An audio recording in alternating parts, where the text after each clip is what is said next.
আমরা বসেই দেখেছি যে জেনারেল ক্যাটাগরির লোক যেখানে 60% নিয়ে চান্স পাবে সেখানে এসসি এসটিরা 45% পেলে চান্স পাবে।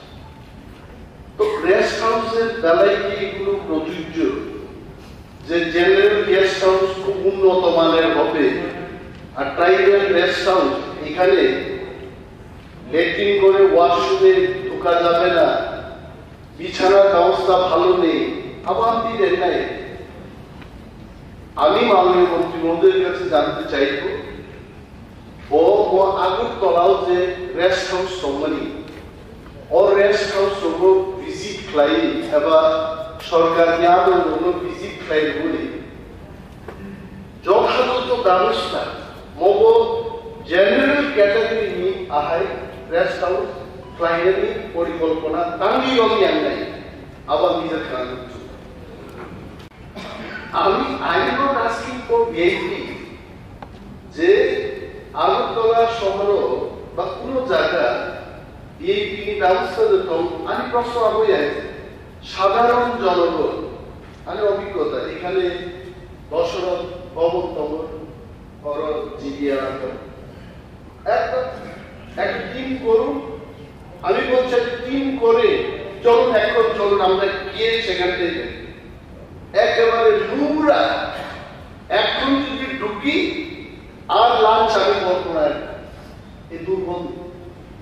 আমরাও যদি মাননীয় মন্ত্রী মহোদয় যদি শাখায় ব্যবস্থা হয়ে গেছে অফিসার সিট হয়ে রিডিং করে কোনো লাভ করে I don't believe in that. এইরকম অনেক লেখক লিখে গেছেন ত্রিপুরা ওই টিমিলে আছে, ওই লেখকদের আমি সম্মান দেব না।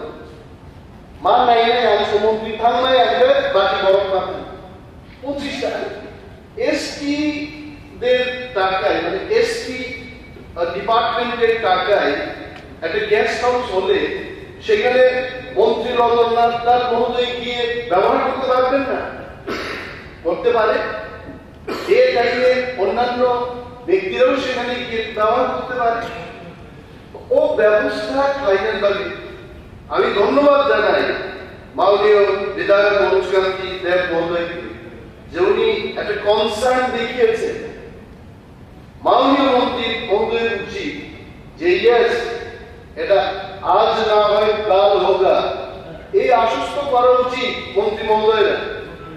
পরিষদীয় দলের নেতা বামপন্থীদের থেকে ঠিকই বলেছেন ministers have to come prepared যে আমি যখন বিদ্যালয় সম্পর্কে প্রশ্ন আনবো ওই বিদ্যালয়ের বিল্ডিং ওই বিদ্যালয়ের কি কি আছে।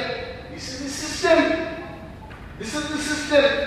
There are many ministers, they come prepared, but ministers who do not come prepared, I think I would request to the honorable speaker sir, you have to tell them আমরা এখানে কেন প্রশ্ন করছি, এটা কি আমার স্বার্থে, এটা জনগণের স্বার্থে। এই ব্যবস্থাটা মাননীয় মন্ত্রী মহোদয় আগামী দিন ওই 25টা কেন আরো বেশি করে প্রাইভেট রেস্টুরেন্টগুলোকে সংস্কার করবেন কিনা এটা আশ্বস্ত করুন। Thank you.